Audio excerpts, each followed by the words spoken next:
ओम नमो भगवते वासुदेवाय नमो नमः। कार्तिक मास महात्म्य कथा अध्याय 7। नारद जी ने कहा, हे राजन, कार्तिक मास में व्रत करने वालों को नियमों के मैं संक्षिप्त बतलाता हूँ कि किन नियमों का उन्हें पालन करना चाहिए। उसे आप सुनिए। व्रती को सब प्रकार के आमिष, मांस, उड़द, राई, खटाई तथा नशीली वस्तुओं का त्याग कर देना चाहिए। व्रती को दूसरे का अन्न ग्रहण नहीं करना चाहिए। किसी से द्वेष नहीं करना चाहिए और तीर्थ के अतिरिक्त अन्य कोई यात्रा भी नहीं करनी चाहिए। देवता, वेद, ब्राह्मण, गाय, व्रती नारी, राजा तथा गुरुजनों की निंदा भी नहीं करनी चाहिए। व्रती को दाल, तिल, पकवान व दान किया हुआ भोजन ग्रहण नहीं करना चाहिए। किसी की चुगली या निंदा भी नहीं करनी चाहिए। किसी भी जीव का मांस नहीं छूना चाहिए। पान, कत्था, चूना, नींबू, मसूर, बासी तथा जूठे अन्न का भी प्रयोग नहीं करना चाहिए। गाय, बकरी तथा भैंस के अतिरिक्त अन्य किसी पशु का दूध भी नहीं पीना चाहिए। कांसे के पात्र में रखा हुआ पंचगव्य, बहुत छोटे घड़े का पानी तथा केवल अपने लिए ही पका हुआ अन्न प्रयोग करना चाहिए। कार्तिक मास का व्रत करने वाले मनुष्य को सदैव ब्रह्मचार्य का पालन करना चाहिए। उसे धरती पर सोना चाहिए और दिन के चौथे पहर में केवल एक बार पत्तल में भोजन करना चाहिए। व्रती कार्तिक माह में केवल नरक चतुर्दशी, जिसे छोटी दिवाली भी कहा जाता है, के दिन ही शरीर में तेल लगा सकते हैं। और कार्तिक माह में व्रत करने वाले मनुष्य को सिंघाड़ा, प्याज, गट्ठा, गाजर, मूली, काशी फल, लौकी, तरबूज, इन वस्तुओं का प्रयोग बिल्कुल भी नहीं करना चाहिए। रजस्वला, चांडाल, पापी, मलेच्छ, पतित, व्रतहीन, ब्राह्मण द्रोही और नास्तिकों से बातचीत भी नहीं करनी चाहिए।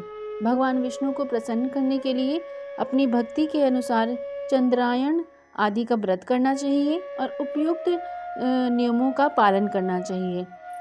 व्रती को प्रतिपदा को कुम्हाड़ा, द्वितीय को कटहल, तृतीय को तरुणी स्त्री, चतुर्थी को मूली, पंचमी को बेल, षष्ठी को तरबूज, सप्तमी को आंवला और अष्टमी को नारियल, नवमी को मूली, दशमी को लौकी, एकादशी को परवल, द्वादशी को बेर, त्रयोदशी को मट्ठा और चतुर्दशी को गाजर तथा पूर्णिमा को शाक का प्रयोग नहीं करना चाहिए। रविवार को आंवले का प्रयोग बिल्कुल भी नहीं करना चाहिए। कार्तिक माह में व्रत करने वाला मनुष्य यदि इन शाकों में से किसी शाक का सेवन करना चाहे तो पहले ब्राह्मण को देखकर ग्रहण करे। यही विधान माघ माह के व्रत के लिए भी है। देवोठनी एकादशी से पहले कही गई विधि के अनुसार नृत्य, जागरण, गायन, वादन आदि करना चाहिए। इसको विधि पूर्वक करने से मनुष्य को देखकर यमदूत ऐसे भाग जाते हैं जैसे सिंह की गर्जना से हाथी भाग जाते हैं। कार्तिक माह का व्रत सभी व्रतों में श्रेष्ठ है। इसके अतिरिक्त जितने भी व्रत यज्ञ हैं वह 1000 की संख्या में किए जाने पर भी इसकी तुलना नहीं कर सकते हैं, क्योंकि यज्ञ करने वाले मनुष्य को सीधा वैकुंठ की प्राप्ति होती है। जिस प्रकार राजा की रक्षा उसके अंगरक्षक करते हैं, उसी प्रकार कार्तिक माह का व्रत करने वाले की रक्षा भगवान विष्णु की आज्ञा से इंद्रादि देवता करते हैं। व्रती मनुष्य जहाँ कहीं भी रहता है वहीं पर उसकी पूजा होती है, उसका यश फैलता है। उसके निवास स्थान पर भूत, पिशाच आदि कोई भी नहीं रह पाते। विधि पूर्वक कार्तिक माह का व्रत करने वाले मनुष्यों के पापों का वर्णन करने में ब्रह्मा जी भी असमर्थ हैं। यह व्रत सभी पापों को नष्ट करने वाला है, पुत्र पौत्र प्रदान करने वाला है और धन धान्य की वृद्धि करने वाला है। कथा समाप्त।